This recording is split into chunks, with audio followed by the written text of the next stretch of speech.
The Book of the Wisdom of Solomon. Love righteousness, ye that be judges of the earth. Think of the Lord with a good heart, and in simplicity of heart seek him. For he will be found of them that tempt him not, and showeth himself unto such as do not distrust him. For froward thoughts separate from God, and his power, when it is tried, reproveth the unwise. For into a malicious soul wisdom shall not enter, nor dwell in the body that is subject unto sin. For the Holy Spirit of discipline will fly deceit, and remove from thoughts that are without understanding, and will not abide when unrighteousness cometh in. For wisdom is a loving spirit, and will not acquit a blasphemer of his words. For God is witness of his reins, and a true beholder of his heart, and a hearer of his tongue. For the Spirit of the Lord filleth the world, and that which containeth all things hath knowledge of the voice. Therefore he that speaketh unrighteous things cannot be hid, neither shall vengeance, when it punisheth, pass by him. For inquisition shall be made into the counsels of the ungodly, and the sound of his words shall come unto the Lord for the manifestation of his wicked deeds. For the ear of jealousy heareth all things, and the noise of murmurings is not hid. Therefore beware of murmuring, which is unprofitable, and refrain your tongue from backbiting. For there is no word so secret that it shall go for naught, and the mouth that belieth slayeth the soul. Seek not death in the error of your life, and pull not upon yourselves destruction with the works of your hands. For God made not death, neither hath he pleasure in the destruction of the living. For the ungodly said, reasoning with themselves but not aright, our life is short and tedious, and in the death of a man there is no remedy. Neither was there any man known to have returned from the grave. For we are born at all adventure, and we shall be hereafter as though we had never been.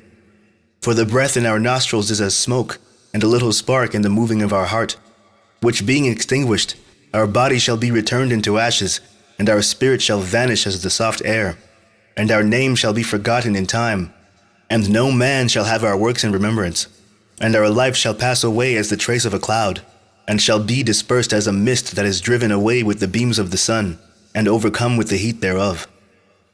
For our time is a very shadow that passeth away, and after our end there is no returning, for it is fast sealed so that no man cometh again.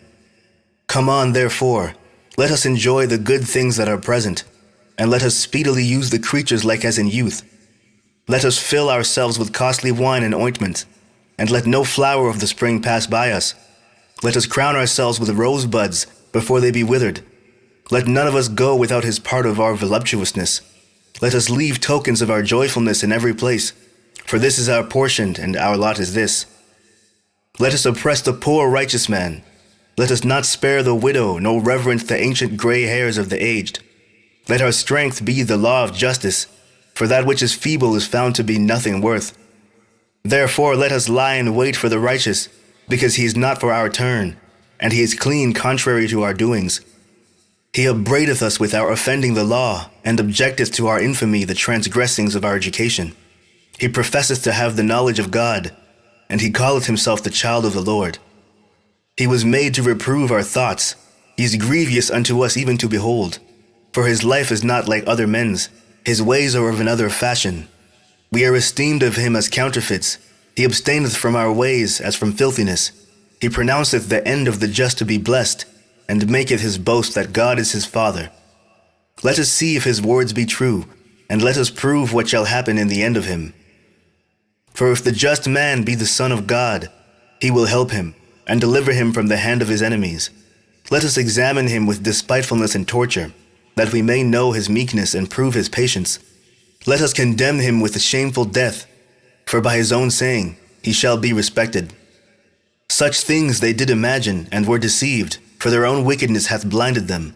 As for the mysteries of God, they knew them not, neither hoped they for the wages of righteousness, nor discerned a reward for blameless souls.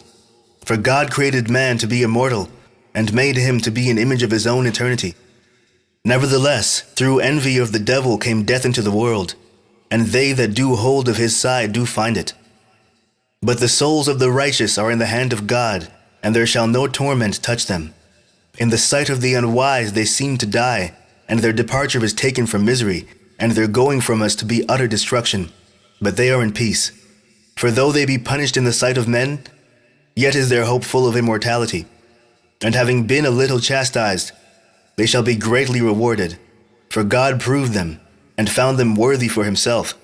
As gold in the furnace hath he tried them, and received them as a burnt offering. And in the time of their visitation they shall shine, and run to and fro like sparks among the stubble. They shall judge the nations, and have dominion over the people, and their Lord shall reign forever. They that put their trust in him shall understand the truth, and such as be faithful in love shall abide with him. For grace and mercy is to his saints, and he hath care for his elect. But the ungodly shall be punished according to their own imaginations, which have neglected the righteous and forsaken the Lord. For whoso despiseth wisdom and nurture, he is miserable, and their hope is vain, their labors unfruitful, and their works unprofitable. Their wives are foolish, and their children wicked. Their offspring is cursed. Wherefore blessed is the barren that is undefiled, which hath not known the sinful bed. She shall have fruit in the visitation of souls. And blessed is the eunuch, which with his hands hath wrought no iniquity, nor imagined wicked things against God. For unto him shall be given the special gift of faith, and an inheritance in the temple of the Lord, more acceptable to his mind. For glorious is the fruit of good labors, and the root of wisdom shall never fall away. As for the children of adulterers, they shall not come to their perfection, and the seed of an unrighteous bed shall be rooted out. For though they live long, yet shall they be nothing regarded, and their last age shall be without honor. Or if they die quickly, they have no hope, neither comfort in the day of trial.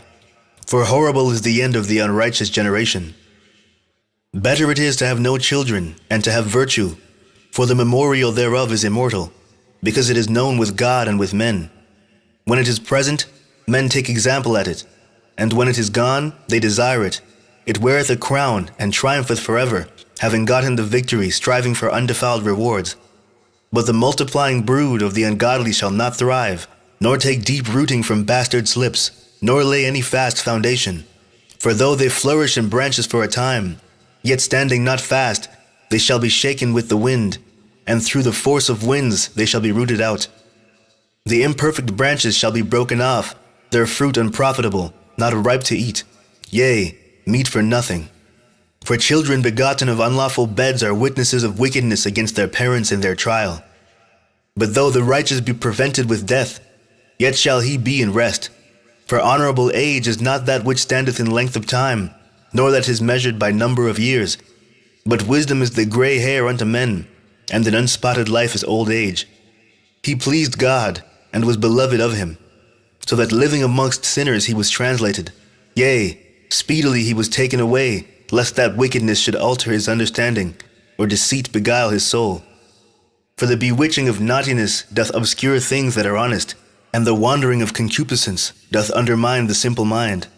He, being made perfect in a short time, fulfilled a long time, for his soul pleased the Lord. Therefore hasted he to take him away from among the wicked.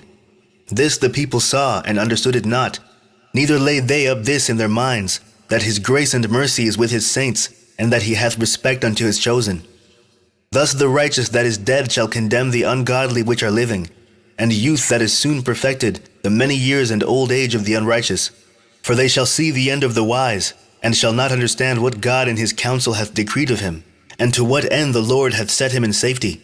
They shall see him and despise him, but God shall laugh them to scorn. And they shall hereafter be a vile carcass, and a reproach among the dead forevermore. For he shall rend them, and cast them down headlong, that they shall be speechless. And he shall shake them from the foundation, and they shall be utterly laid waste, and be in sorrow. And their memorial shall perish. And when they cast up the accounts of their sins, they shall come with fear, and their own iniquities shall convince them to their face. Then shall the righteous man stand in great boldness before the face of such as have afflicted him, and made no account of his labors. When they see it, they shall be troubled with terrible fear, and shall be amazed at the strangeness of his salvation, so far beyond all that they looked for. And they, repenting and groaning for anguish of spirit, shall say within themselves, This was he, whom we had sometimes in derision, and a proverb of reproach. We fools accounted his life madness, and his end to be without honor. How is he numbered among the children of God, and his lot among the saints? Therefore have we erred from the way of truth, and the light of righteousness hath not shone unto us. and the sun of righteousness rose not upon us. We wearied ourselves in the way of wickedness and destruction.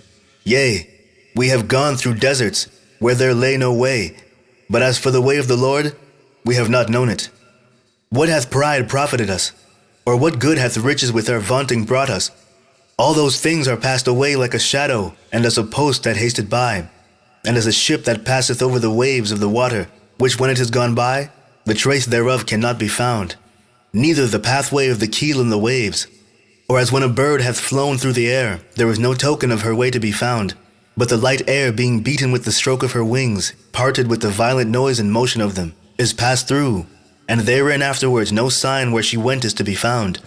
Or like as when an arrow is shot at a mark, it parteth the air, which immediately cometh together again, so that a man cannot know where it went through. Even so we, in like manner, as soon as we were born, began to draw to our end, and had no sign of virtue to show, but were consumed in our own wickedness. For the hope of the ungodly is like dust that is blown away with the wind, like a thin froth that is driven away with the storm. Like as the smoke which is dispersed here and there with a tempest, and passeth away as the remembrance of a guest that tarrieth but a day. But the righteous live forevermore. Their reward also is with the Lord, and the care of them is with the Most High. Therefore shall they receive a glorious kingdom, and a beautiful crown from the Lord's hand. For with his right hand he shall cover them, and with his arm shall he protect them. He shall take to him his jealousy for complete armor, and make the creature his weapon for the revenge of his enemies. He shall put on righteousness as a breastplate, and true judgment instead of a helmet. He shall take holiness for an invincible shield. His severe wrath shall he sharpen for a sword, and the world shall fight with him against the unwise. Then shall the right aiming thunderbolts go abroad, and from the clouds, as from a well-drawn bow, shall they fly to the mark. And hailstones full of wrath shall be cast as out of a stone bow, and the water of the sea shall rage against them, and the floods shall cruelly drown them.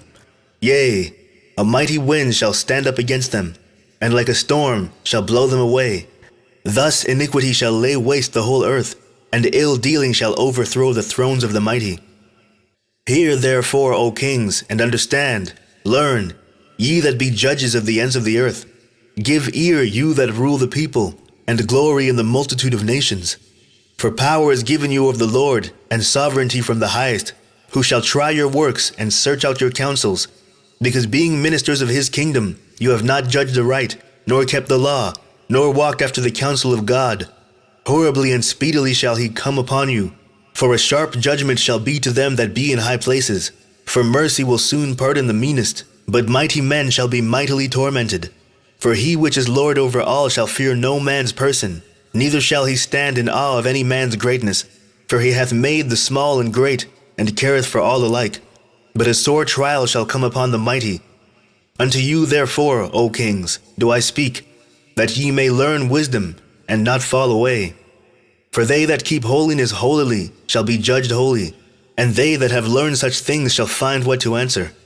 Wherefore set your affection upon my words, desire them, and ye shall be instructed. Wisdom is glorious, and never fadeth away.